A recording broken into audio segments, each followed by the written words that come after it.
Assalamualaikum warahmatullahi wabarakatuh. Selamat sore Bapak dan Ibu Guru beserta rekan-rekan lainnya yang berbahagia.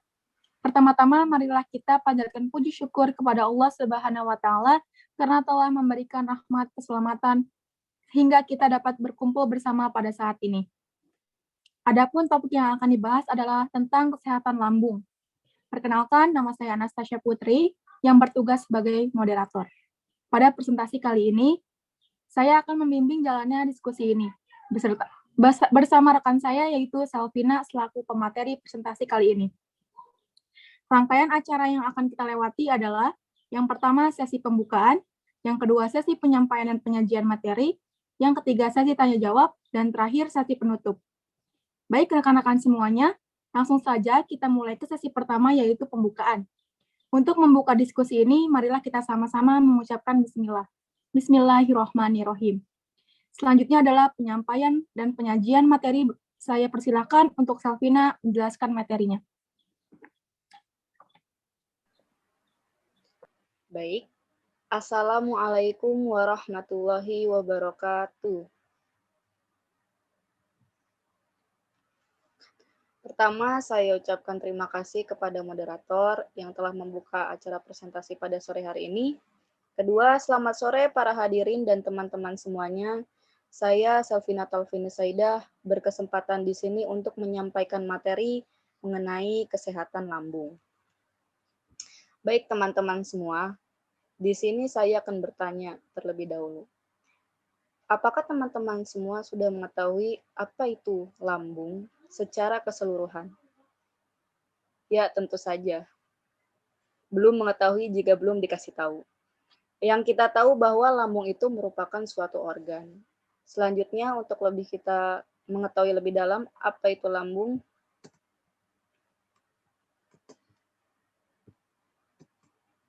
nah, pengertian lambung.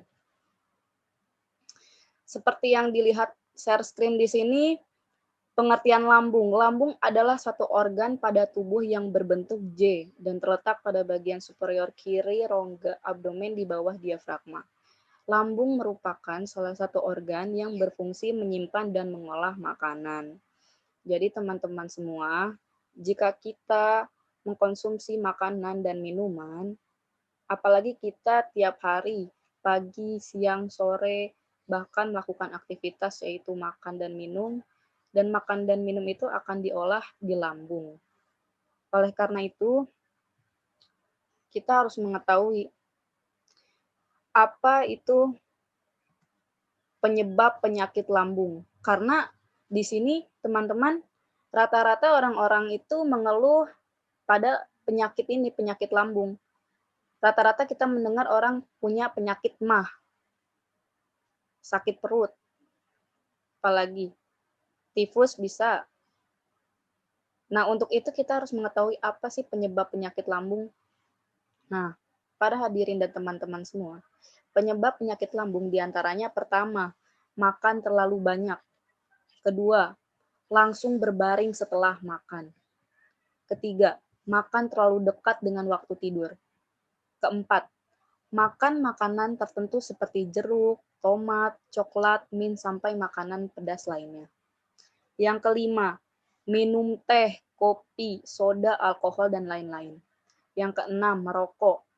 Yang ketujuh, hamil. Dan yang kedelapan adalah efek samping obat-obatan. Itu merupakan penyebab penyakit lambung.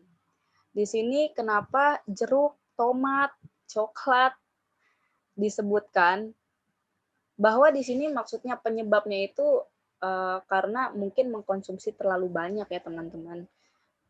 Kita tahu jeruk itu adalah makanan yang sehat ya, tentu saja termasuk buah kan ya, sama tomat, sayur, sehat, 4 sehat 5 sempurna. Mungkin kalau jika kita makan terlalu banyak akan menyebabkan penyakit lambung. Dan teh, kopi, soda juga jika mengkonsumsi terlalu banyak menyebabkan penyakit.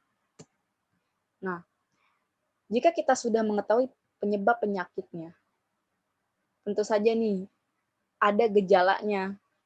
Jika kita merasakan gejala, berarti otomatis kita menuju sakit. Sebelum sakit itu kita merasakan gejala, teman-teman semua. Nah, apa saja sih gejala penyakit lambung? Pertama, perasaan ada yang mengganjal. di kerongkongan, terutama saat menelan. Yang kedua itu mudah kenyang. Yang ketiga, sering bersendawa dan suara menjadi serak. Yang keempat, sakit tenggorokan yang tidak kunjung hilang dan sakit saat menelan. Yang kelima, mual dan muntah. Yang keenam, bau mulut. Yang ketujuh, batuk kronis tanpa dahak, terutama di malam hari. Nah, ini teman-teman perlu diperhatikan gejala penyakit lambung ini. Jika kalian sudah merasakan gejala penyakit lambung, lebih baik berkomunikasi dengan orang terdekat. Jika kita tinggal dengan orang tua, mahasiswa nih, misalkan dengan orang tua, ya boleh berbicara kepada orang tuanya. Saya merasakan gejala seperti ini, seperti ini, seperti ini. Untuk teman-temannya yang ngekos, tinggalnya tidak bersama orang tua, boleh bercerita kepada temannya, saya merasakan ini, saya merasakan itu. Nah, siapa tahu temannya bisa membantu dan bisa memberikan solusi. Ayo kita ke dokter supaya penyakitnya tidak langsung terjadi. Maksudnya sebelum ke sakit itu bisa dicegah terlebih dahulu. Dokter biasanya memberikan obat untuk tidak terlalu merasakan sakit lambung, karena sakit lambung ini memang berbahaya ya teman-teman. Apalagi sampai bisa membuat orang itu sampai hingga meninggal. Jadi perlu diperhatiin teman-teman, kalau misalkan sudah merasakan gejalanya, tidak boleh disepelekan. Lebih baik berkonsultasi dan dicegah ya, terutama dicegah. Mencegah lebih baik daripada mengobati. Selanjutnya, nah bagaimana nih teman-teman cara menjaga kesehatan lambung? Nah, pertama, mengkonsumsi makanan yang baik untuk kesehatan lambung. 4 sehat, 5 sempurna. 2, lebih aktif bergerak. Lebih aktif bergerak di sini maksudnya berolahraga termasuk ya berjalan-jalan kaki. 3, hindari rokok. Ini berlaku untuk kita semua ya, mau laki-laki ataupun perempuan. Yang keempat, menurunkan kolesterol tinggi. Yang kelima, mengontrol tekanan darah. Yang keenam, mengelola stres. Yang ketujuh, jaga kebersihan gigi dan mulut. 8, tidur yang cukup. Nah, teman-teman di sini mungkin terlihat mudah jika kita membaca bagaimana cara menjaga kesehatan lambung. Nah, teman-teman di sini para hadirin semuanya, kita tidak boleh menyepelekan hal-hal yang ada di sini dalam kehidupan kita. Contohnya, jika kita ingin sehat, berarti kita harus tidur yang cukup. Tapi rata-rata kebanyakan orang tidak bisa mengontrol tidurnya. Jadwal tidur itu sangat sulit untuk diatur. Contohnya para pekerja di PT, mahasiswa, dan yang lain-lain. Bahkan anak sekolah SD, SMP, SMA masih saja melaksanakan ya bergadang. Alasannya tugas, padahal main game.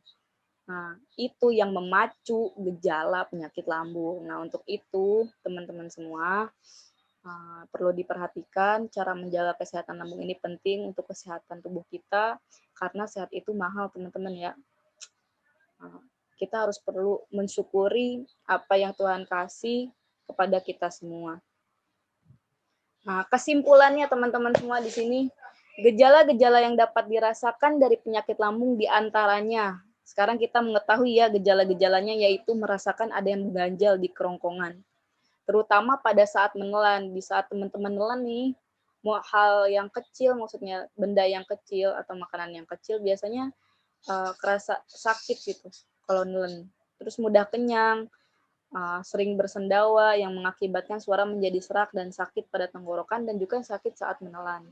Mual dan muntah, bau mulut, dan batuk kering tanpa dahak yang parah terutama pada malam hari. Ini yang paling berbahaya, teman-teman, perlu dihindari. Upaya-upaya yang dapat kita lakukan untuk menjaga kesehatan lambung dapat dilakukan berbagai cara, seperti selalu mengkonsumsi makanan yang sehat, terutama sehat untuk lambung, tidak bermalas berolahraga, dan banyak bergerak. Menghindari rokok juga salah satu hal yang perlu dihindari, tentu saja. Tetap menjaga agar kolesterol tidak tinggi dan stabil, selalu mengontrol tekanan darah.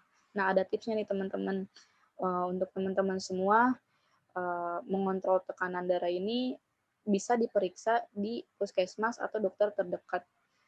Karena kita juga perlu mengetahui ini tekanan darah, kolesterol gitu kan, diperiksa apakah kolesterol saya melebihi tingkatan atau bagaimana agar bisa mencegah penyakit-penyakit yang datang nanti. Terus menjaga pikiran agar tidak stres, menjaga kebersihan gigi dan mulut, dan yang paling sederhana adalah tidur yang cukup dan menghindari bergadang. Nah, itu saja teman-teman yang dapat saya sampaikan. Untuk selanjutnya saya serahkan kepada moderator. Baik rekan-rekan semua, kita telah mendengarkan pemaparan materi yang sangat luar biasa. Selanjutnya adalah sesi tanya jawab dengan peraturan yang akan saya bacakan. Yang pertama, sesi pertanyaan kami mulai dengan 2 pertanyaan atau lebih. Yang kedua, untuk pertanyaan yang ada akan dijawab sekaligus. Yang terakhir, selama proses diskusi berlangsung, audiens diharap tenang. Untuk audiens yang ingin bertanya dipersilakan mengaktifkan mikrofonnya atau menggunakan fitur raise hand. Terima kasih.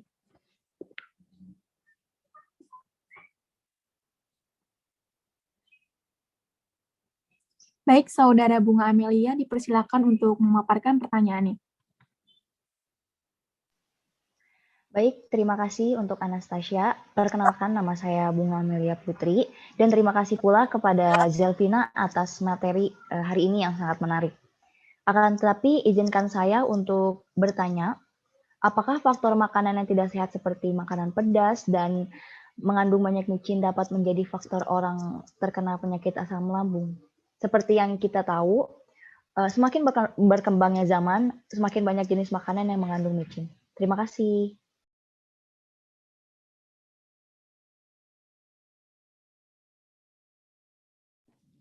Baik, untuk audiens kedua yang ingin bertanya dipersilakan mengaktifkan mikrofonnya. Baik, Saudara Maya, dipersilakan. Baik, terima kasih kepada Anastasia Putri atas kesempatannya. Terima kasih juga kepada Zelvina selaku pemateri pada sore hari ini yang telah menyampaikan materi yang sangat menarik sekali. Tetapi izinkan saya bertanya. Perkenalkan, nama saya Maya Amelia. Izin bertanya mengenai cara menjaga kesehatan lambung. Tadi di slide ditampilkan bahwasanya salah satu cara menjaga kesehatan lambung adalah dengan tidur yang cukup. Nah, pertanyaan saya, apa hubungan dari siklus tidur yang cukup dengan dengan kesehatan lambung? Terima kasih. Baik, terima kasih untuk Maya. 2 pertanyaan sudah ada. Saya persilakan kepada penyaji untuk menjawab pertanyaan audiens. Baik, teman-teman semua, para hadirin, pertanyaannya semuanya menarik ya untuk dijawab oleh saya. Yang pertama, penyampaian pertanyaan dari Bunga Amelia Putri. Langsung saja dijawab ya, teman-teman. Nah, makanan pedas. Makanan pedas itu termasuk ke dalam makanan penyebab asam lambung naik, tentu saja. Karena dalam makanan pedas itu mengandung capsaicin dan juga mengandung beberapa zat lainnya. Nah, pada makanan pedas ini diketahui dapat memperlambat pengolahan makanan di lambung, sehingga lambung menjadi penuh dalam waktu yang lebih lama. Dan hal ini dapat memicu kambuhnya nyeri ulu hati. Dan kenapa nih makanan pedas itu terlihat menarik, yaitu mengandung kandungan capsaicin. Nah, kenapa itu menjadi faktor orang terkena penyakit? Itu sudah dijelaskan tadi. Dan maksud saya di sini, kenapa makanan pedas itu dapat memperlambat pengolahan makanan di lambung. Sedikit informasi ya. Seperti kita ketahui, misalkan jika kita makan makanan pedas di waktu sore gitu kan. Misalkan makan seblak termasuk makanan pedas ya. Nah, nanti pagi harinya kita merasakan sakit perut karena memperlambat pengolahan makanan di lambung. Nah, pengolahan di lambung itu kan kalau misalkan makanan pedas yang banyak membutuhkan waktu yang lama gitu kan. Sedangkan berbeda dengan mencerna makanan yang sehat seperti buah. Buah itu mudah dicerna, iya kan? Nah, maka dari itu kita sudah mengetahui sekarang apakah faktor makanan yang tidak sehat seperti makanan pedas atau yang mengandung micin itu dapat menjadi faktor orang terkena penyakit asam lambung? Ya, tentu saja karena di dalam makanan pedas mengandung capsaicin, dan juga dapat memperlambat pengolahan, dan itu merupakan faktor yang tidak sehat untuk lambung. Yang kedua dari pertanyaan Maya Amelia, ya tidur itu berpengaruh tidak sih untuk kesehatan lambung? Kita semua pernah mendengar bahwa cukup tidur itu baik untuk kesehatan. Jika tidur kita cukup, maka insya Allah tubuh kita sehat. Jika tidur kita tidak cukup, kemungkinan besar kita akan dapat menderita berbagai masalah kesehatan. Nah, saat Anda sedang tidur, organ dalam tubuh termasuk pencernaan akan tetap bekerja. Tapi kerjaannya itu akan lebih lambat karena sedang beristirahat, tentu saja kita sedang beristirahat dan tidak masuk makanan atau minuman. Nah, bekerjanya lambat karena kita tidak makan dan minum sedang tidur. Nah, selama tidur, organ pada tubuh akan membangun dan memperbaiki dirinya sendiri, namun secara pelan-pelan. Sistem pencernaannya menggunakan gula yang dikonsumsi saat makan pagi, siang, dan malam untuk memicu proses ini. Ya, di pelajaran biologi kita sudah mengetahui bahwa proses pengolahan di lambung itu atau pencernaan itu menggunakan gula. Nah, saya infokan juga bahwa terdapat koneksi antara otak, ya pikiran, dan saluran cerna itu berjalan secara dua arah. Karena itulah dapat diperkirakan bahwa tidur dapat mempengaruhi sistem pencernaan. Begitu pula sebaliknya. Nah, hubungan antara pola tidur pencernaan memang erat apabila Anda mengalami gangguan pada saluran cerna. Coba perhatiin deh, apakah kita sudah tidur cukup atau istirahat yang cukup gitu kan, atau tidak. Nah, begitu pula sebaliknya, ketika Anda mengalami gangguan tidur, contohnya bergadang, selanjutnya bangun pagi melaksanakan aktivitas itu bakal terasa lelahnya seperti apa. Nah, akhirnya pola makan tidak teratur, terus akhirnya mengalami stres, banyak yang harus dikerjakan gitu kan. Kalau misalkan kita terschedule tidurnya, terjadwal, insya Allah kita sehat-sehat aja, maksudnya tidak ada beban pikiran, makan pun enak, terjadwal gitu kan. Nah, jika tidur kita sudah cukup dan Anda melakukan hal-hal lain untuk menjaga kesehatan seperti makan bergizi, cukup berolahraga juga tidak lupa, maka otomatis Anda akan menjadi lebih sehat. Jadi intinya tidur itu sangat berpengaruh pada kesehatan lambung. Itu kata kuncinya. Untuk Bunga dan Maya sudah cukup jelas jawaban penyampaian dari saya? Ya, terima kasih untuk Zelvina Jelas. untuk penyampaiannya. Terima kasih. Baik, saya serahkan kembali pada moderator. Baik, rangkaian acara diskusi sudah selesai. Saya akan bacakan simpulan dari diskusi kita hari ini. Presentasi dibuka dengan pengertian lambung, lalu dilanjutkan penjelasan penyebab penyakit lambung. Yang ketiga yaitu penjelasan gejala penyakit lambung. Yang keempat menjelaskan bagaimana cara menjaga kesehatan lambung. Yang terakhir yaitu pembacaan kesimpulan, lalu dilanjutkan dengan sesi tanya jawab dan terakhir penutup. Demikian presentasi dari kami. Mari kita tutup diskusi dengan mengucapkan Alhamdulillah. Saya sebagai moderator, mohon maaf atas kesalahan saya.